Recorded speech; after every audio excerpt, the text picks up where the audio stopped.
Kay Ma'am Freda, ayan Ma'am Freda Darona. So ayan po yung sewing machine natin ma'am. Ito po yung additional freebies natin. Nandito po siya lahat po ma'am. Ito po ma'am, pwede niyo po dito ito ma'am ilagay ma'am para lagayan po ng sinulid natin ma'am. Ayan. Okay, so unang-unang gagawin natin ma'am, set up po tayo ng wiring diagram. Ito po yung wire natin dito. Ayan. So dito po natin yan isasaksak Ayan. Tapos yung wire natin na kulay black dun sa regular outlet natin. Ayan. So ganyan lang po siya. Huwag po natin siya isasaksak ng direkta kasi bawal po siya, ma'am. Ayan.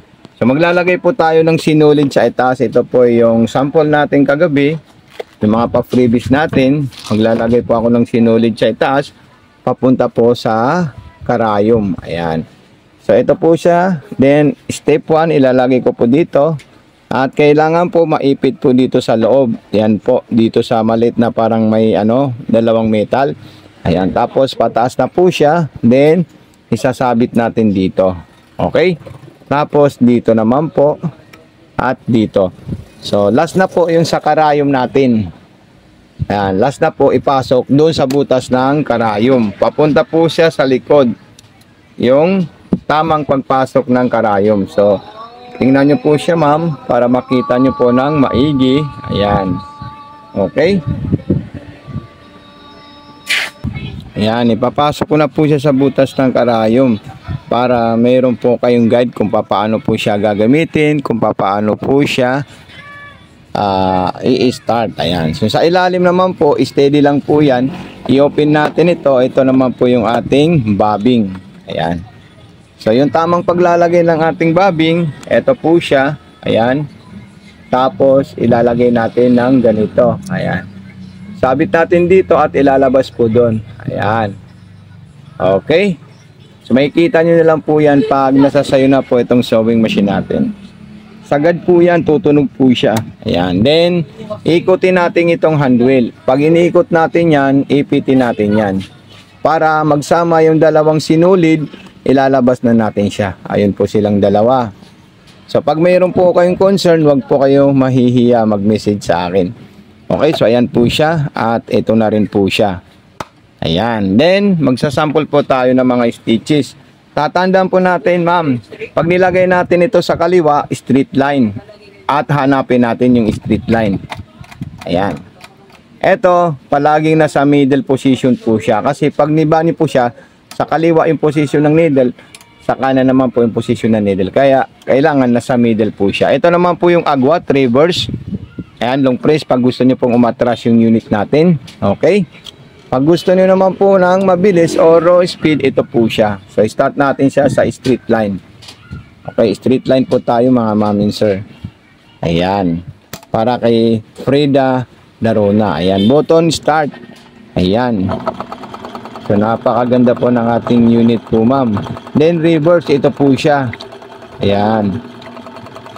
Okay. Tapos, kung gusto po natin ng another design, so, pipili po tayo kung ano pong design ang gugustuhin natin sa ating unit. Ayan. Diba, kung gusto po natin, magsigsag po tayo, ililipat lang po natin yan. Pag nailipat natin yan, at gusto natin magsigsag, so steady lang po tayo dyan. Ayan. Tapos, kung gusto nyo naman po ng another design, so pwede nyo po ito ilipat.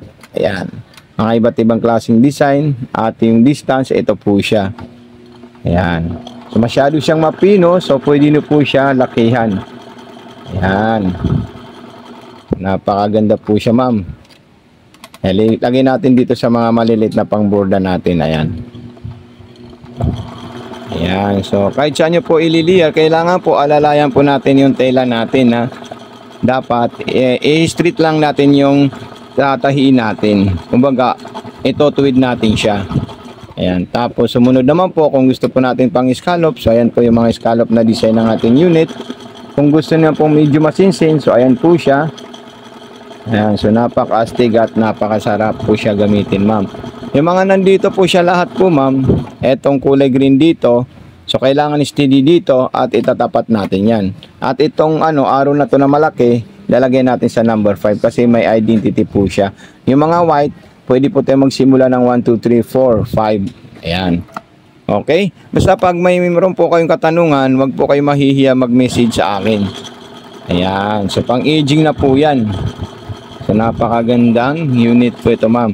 Then, ilalagay natin siya sa street line. Balik natin siya. Ayan. Street line, then distance. Ayan. Okay na okay po yung distance natin. Ayan. Okay. Ma'am, ito na po siya, ma'am. Ang ganda ng ating unit, ha. At ito po yung reverse natin. Ayan, napaka-solid po siya, ma'am. Okay, so ilalagay ko na po ito at ilalagay ko rin yan para nandyan na po yung mga sample ng ating unit. At kung meron po kayong mga katanungan po, ma'am, huwag po kayo, ma'am, mahihiya mag-message sa atin. Ayan, tatanggalin ko na po yan at ilalagay ko na po dito sa ating unit. Okay, so maraming salamat sa iyo, ma'am Frida, Frederick Paul. Ayan, so napaka-solid ang ating unit. So talagang magagamit mo itong unit natin. Ito po yung another freebies natin, yung transformer natin, at saka yung power cord. Thank you so much po. God bless and more power po. Mabuhay po kayo. Bye po.